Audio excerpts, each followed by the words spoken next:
Yeah, we're off. Right, evening everybody. It is Friday. What a Friday it's been as well. Absolute shocking end to the week. But it's Friday and it's not working time anymore, so who cares? Friday 7th? 6th of January. It's 2017. Considering it's been a short week, it's been a very, very, very long week, but it's over. So I was going to do 3 tonight. But I think I'm only going to do 2 because I need to upload one straight away and I'm tired, and a third would probably just send me over the edge, not in terms of drunkenness, just make me too sleepy. So we're going to go to, we did India, so we're going to go to Scandinavia. And the third one, not really Scandinavia, so it wouldn't really have counted, but it's not too far away, so we'll save that for maybe tomorrow. So we're going to do 2 Scandinavian ones, and as you can imagine, there's not a lot of Scandinavian whiskey around, but it's starting to grow. They're not Danish. I have done a couple of Danish already, and they were pretty good and pretty interesting. And the first one I'm going to do, now I'm a little bit unsure as to which one to start with, because both of them, I believe, might have slightly smoky elements. So I'm going to go with I'm going to go with the less well-known one, which is this one, which as you've seen the title sequence already, and you've seen the title on the video, which will be up there somewhere or maybe down there depending on what you're watching it on, is a Finnish whiskey called Teerenpeli Kasky. Now, as you know, my pronunciation of anything other than English, and even English is pretty poor, is frankly terrible, and Finland is probably even more complicated than most other countries around the world, so I do apologise in advance. This sample was sent to me by a guy called Hannu, I think it was Hannu Tavainen. I do apologise, Hannu, if that's completely wrong, but he contacted me, said that he had been watching some other videos, would I be interested in a sample of Finnish whiskey? Hell yes, I would be. So thank you very, very much for this, Hannu. I didn't even know it existed. And I think this was actually the first Finnish whiskey that was released. And it's from a town or a city, I think it is, called Lahti in Finland. So it's Lahti. And it was established in, well, the distillery was established in 2002.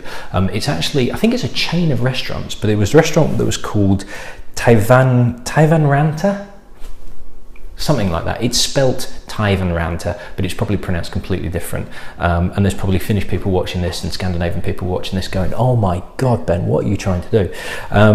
But they opened a brewery in one of the restaurants, and then in 2002 they expanded and turned it into put a distillery on the side of it in 2002. It's owned by, I think that chain is owned by a husband and wife team.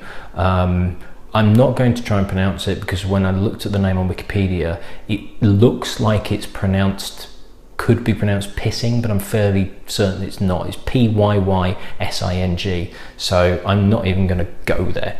And we're making a success of it, because they opened actually a second distillery not too far away in 2015, so they are expanding.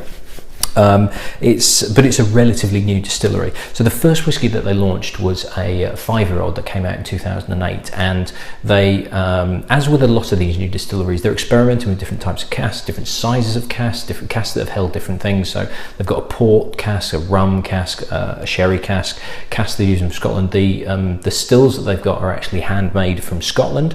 I don't know exactly whether they've got them from another distillery or they've just been made over there and shipped to Finland.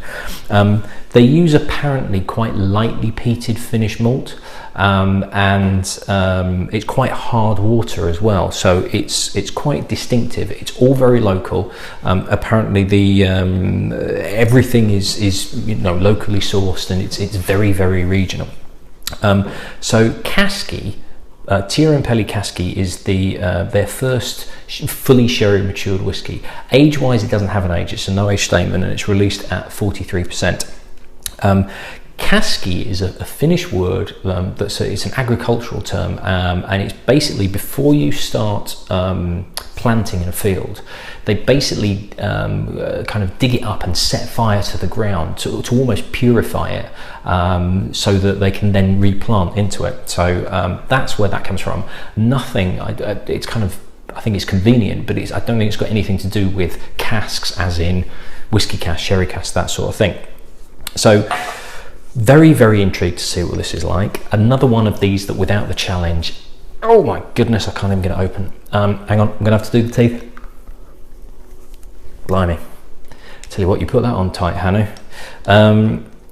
You know, without this challenge, I never would have known. Oh, I forgot to say this right at the start, but I was having a crappy day at work today until I got an email from my Just Giving page that notified me that somebody today donated 250 quid into the challenge pot, which is quite a stunning amount. A couple of weeks ago I got a £200 donation from somebody that actually lives on my street, who I know and apparently isn't a whiskey drinker, but really appreciated what I was doing and donated 200 quid.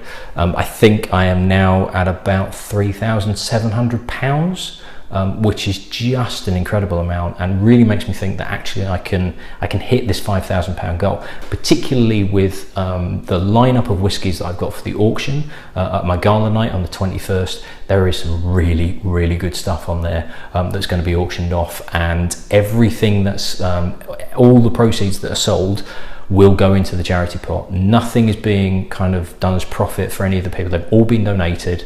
I've actually got a package from Douglas Lang that I need to open to see what, I think I know what they've sent me, but there is some really, really good stuff on that. So if you're interested, I'm probably going to do a video with all the bottles and some pictures of the ones that people are going to bring with them, to give you an idea of the lineup, so you can put advanced bids in if you wish. But an incredible donation from an anonymous source as well. So I have no idea who it was. So if you are watching, Mr. and or Mrs. Anonymous, thank you so much for that donation. It's really going to go a long way. So Teerenpeli Kasky, very, very intrigued to see what this is like. Already I can see it looks to be quite a dark colour as well. Now I'm fairly confident that they're not adding colouring to this, and if they are, then they've slipped and they've put a lot in, because that is pretty dark. And it almost suggests to me it's like a first fill sherry with the amount of colour that's in there. So like I say, no age statement. It's going to be pretty young still. You know, we're looking at, even if this was one of their earliest distillates from say 2002, 2003, we're still looking at 14-year-old. But I'm willing to bet that this is a relatively young one, maybe sort of 5-6-year-old possibly. But that's a really, really intense colour.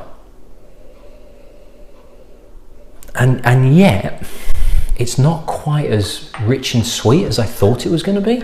There's sweetness on there, don't get me wrong. There is definitely a sweetness to it. Oh, I completely forgot to put the picture of the bottle up. So here it is now. And I've got to admit, their packaging is absolutely gorgeous. I really like that bottle, the box design, where they've kind of got the angled, so it's holding it, but you can see the bottle itself. It's probably a little bit of a pain in the backside if you were, say, running a shop and you were trying to like stack them or anything like that. But I think on a shelf, it looks absolutely fantastic.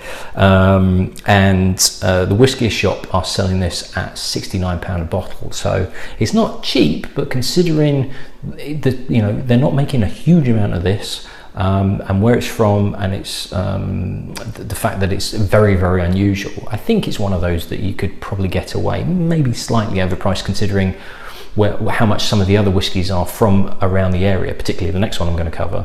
But I think the unusualness of it sort of justifies a bit more of an increase in the price. However, the whiskey itself does have a quite an intense sherry sweetness, but there's this freshness to it as well. And it's strange, the closer you get your nose to the glass, as you're a bit further away, it's like, oh, this is very sherry, this is very heavily sherry. But as you get closer, you start to pick up this very intense freshness, and it's not quite a mintiness, but it's very clean, and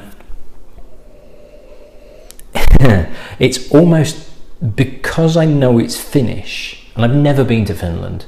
I've been to Norway, closest, the only place I've basically been in Scandinavia. But it's kind of, this freshness that's there, I think is almost the hard water. It's got this kind of slight stoniness and cold element to it that sort of gives it a Scandinavian feel, as it were, weirdly. there is definite kind of granite and rock and snow and ice on the nose, as well as kind of warming sherry.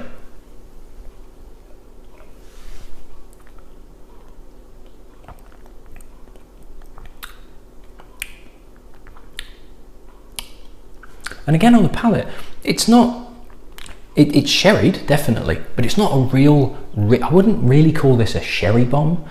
It's not quite sweet enough and fruity enough, but that's not a bad thing. This is sherried, clearly, but it's less of the rich, unctuous things like Starward, Bren, that sort of thing, where it was like really almost liqueur-y. This has something else to it, and I think it's this slight smokiness, but it's not even a smokiness. It's that apparently the malt is very, very lightly peated, and I think what that's doing, that slight peatiness, is it's lifting the sweetness of the sherry up. It's bringing it up, and it's giving it a very gentle kind of white. There's white pepper. It's very, very light white pepper. It's like a dusting of white pepper. There's a slight saltiness to it, but again, it's not obvious, and it's lifting the sherryness up. And just making it slightly unusual. And again, this kind of feel of, again, of stone and granite and rock, and this kind of minerally character to it as well.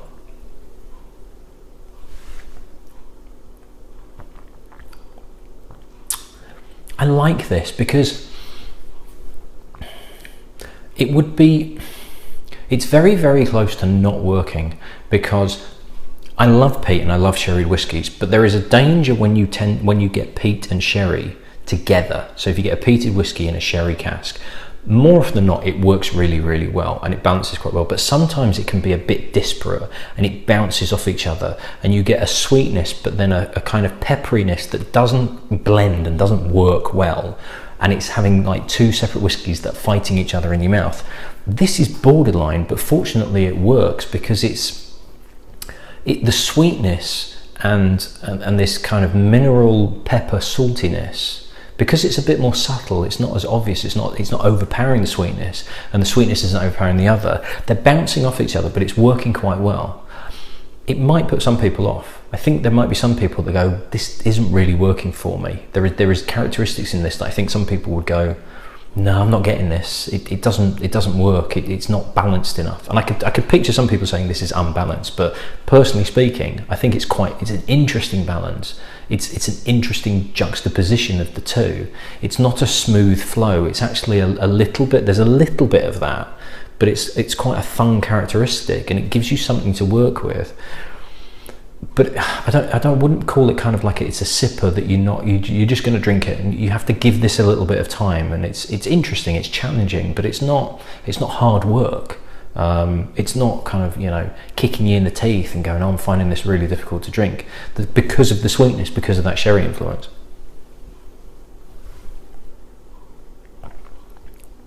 I like that a lot. I like it a lot, and yet at the same time it does feel like I'm drinking two different whiskies at once, but this time in a good way. But it's such a fine margin, it really is. And I do think, to be honest, that there will be some people that will try that and not like it, and it won't work. The balance that's there just won't work for their flavour profile. But it's definitely worth trying out. It's an unusual one, and what's nice is it's kind of individual. It's got some characteristics of its own. I think the packaging looks fantastic.